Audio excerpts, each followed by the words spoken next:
I did Game of the Week with Dizzy Dean on baseball every Saturday or Sunday.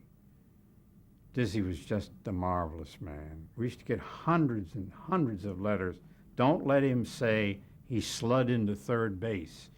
Dizzy could speak English just as well, if not better than I could, but he used all these crude terms. He slid into third base and so forth. His wife tickled me. His brother, Paul, nickname was Daffy. Between the two of them, they won 30 games for the St. Louis Cardinals once and won the pennant. But Daffy turned to alcoholism, and Mrs. Dean, Dizzy's wife, didn't want him to drink any. So we'd go to the train, and she'd say, "Now, here's his money. Don't you buy him a drink." And I'd say, "Of course I won't buy him a drink, Mrs. Dean, if you tell me not to."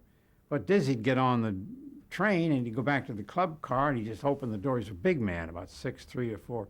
"Who wants to buy old Diz a drink?" And, of course, everybody in the bar would buy him a drink.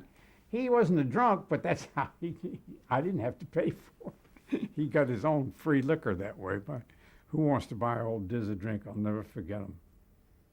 I liked him very, very much. I thought I knew baseball until I worked with Dizzy Dean. He taught me all the ins and outs of baseball. So you only did baseball with him? Mm-hmm. He was strictly baseball? A guy named Buddy Blattner from the St. Louis. I can't remember the name of that team. He was the color man. Dizzy did he was the play-by-play, and Dizzy did the color.